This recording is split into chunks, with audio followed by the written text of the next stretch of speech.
ஓம் சாயிராம். ஸ்ரீ சாயி பணிக அனைவருக்கும் சாந்தி நிலவட்டும். நல்லதே செய்வோம், நல்லதே நடக்கும். சாயிராம். நம்ம நான் 230 என்னமோ தெரியல, 35 சரியாக ஞாபகம் இல்லை. அதுலேருந்து இப்போ 500 வரைக்கும் போட்டுட்டேன். இப்போ 1லேருந்து தான் எனக்கு கிடச்சிருக்கு. அதுவும் 1வது திருநாமம் கிடைக்கல, 2வது திருநாமம் கிடைக்குது. என்னைக்கு யார் வராங்களோ அதுதானே நம்மளுக்கு நடக்கும். அதனால் நீங்கள் ஃபீல் பண்ணாதீங்க. நம்ம இப்போ ஃபஸ்ட்லேருந்து போக போகிறோம், 2வதுலேருந்து வரப்போகிறோம். நம்மளுக்கு எல்லாமே ரெட்டிப்பு மகிழ்ச்சியாக தான் வரப்போகுதுன்னு நினைக்கிறேன். அதனால தான் பெருமாள் 2வது திருநாமத்தை காமிச்சிருக்காரு. சரி, இன்றைக்கி பார்ப்போமா? விஷ்ணு சகசரநாமம் திருநாமம் 2வது திருநாமம் என்னென்னா விஷ்ணவே நமக. ஆயர்பாடியில் புஷ்டிமதி என்ற ஒரு கோபிகை வாழ்ந்து வந்தாள். அவளது வீட்டில் ஏராளமான பசுக்கள் இருந்தன. ஏற்றக்களங்கள் எதிர்பொங்கி மீதழிப்ப மாற்றாதே பால் சொரியும் வள்ளல் பெரும்பசுக்களாக அவை விளங்கினர். அவளது உள்ளத்தில் ஒரு ஆசை. ஏலக்காய்பால் ஏலக்காய்பால் என எல்லோரும் சிறப்பித்து சொல்கிறார்கள். ஆனால் பாலில் ஏலக்காயை போட்டு மனம் கமல செய்வதை விட பசுவிடமிருந்து கறக்கும் போதே ஏலக்காய் வாசத்தோடு பால் வந்தால் எவ்வளவு நன்றாக இருக்கும் என்று அவள் கற்பனை செய்து பார்த்தாள். அதற்காக ஒரு புதிய யுத்தியையும் கையாண்டாள். பசுமாடுகளுக்கு பருத்தை கொட்டையோடு அதிக அளவில் ஏலக்காயும் சேர்த்து உணவாக கொடுத்து விட்டாள். அதனால் பசுவின் இரத்தத்தில் கலந்த அந்த ஏலக்காயின் நறுமணம் கறக்கும் போதே பாலுடன் வீசியது.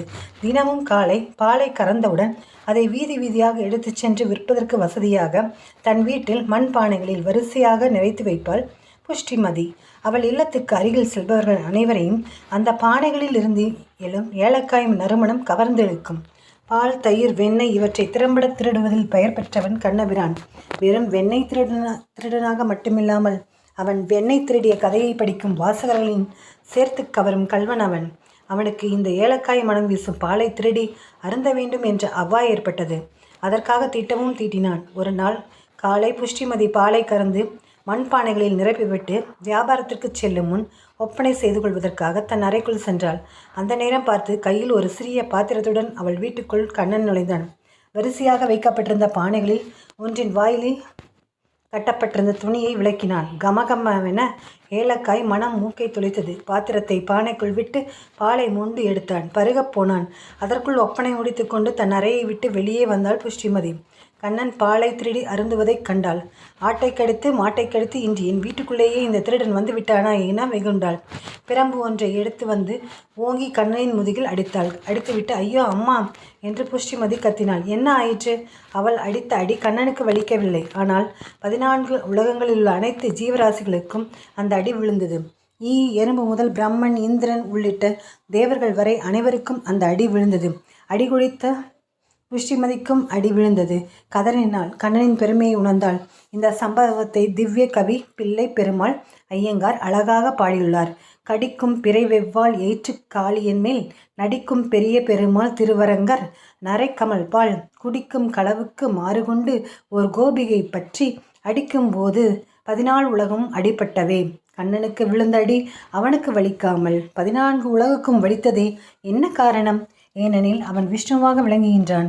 விஷ்ணு என்றால் அனைத்துள்ளும் நிறைந்தவன் என்று பொருள். நம்மாழ்வார் நம் திருவாய்மொழியில் திடவிசம்பு ஏரி வழி நீர் நிலம் இவைமிசை படற்பொருள் முழுவதுமாய் அவையசை தோறும் உடல்மிசை உயிரெனக் கரந்தோங்கும் பரந்துளன் என்று பாடுகிறார். பஞ்சபூதங்கள் ஜீவராசிகள் என அனைத்தையும் தனக்கு உடலாக கொண்டு அவற்றுக்குள் உயிராக அவன் உள்ளே உரைகிறான். அதனால்தான் அவனை அடித்தால் 14 உலகுகளுக்கும் வலிக்கிறது. இப்படி எம்பெருமான் எங்கும் நிறைந்திருப்பதால் சகசரநாமத்தின் 2வது திருநாமத்தில் வியாசர் அவனை விஷ்ணு என்று அழைக்கிறார். எங்கும் நிறைந்த இறைவனின் திருவருளை எங்கும் என்றும் எப்போதும் பெறுவதற்கு விஷ்ணவே நமக என்று திருநாமத்தை சொல்வோம். ஓம் நமோ நாராயணாய. சர்வம் ஸ்ரீ கிருஷ்ணார்ப்பணம். ஜெய் சாய்ராம். சாயப்பாவின் திருவடிகளே சரணம்.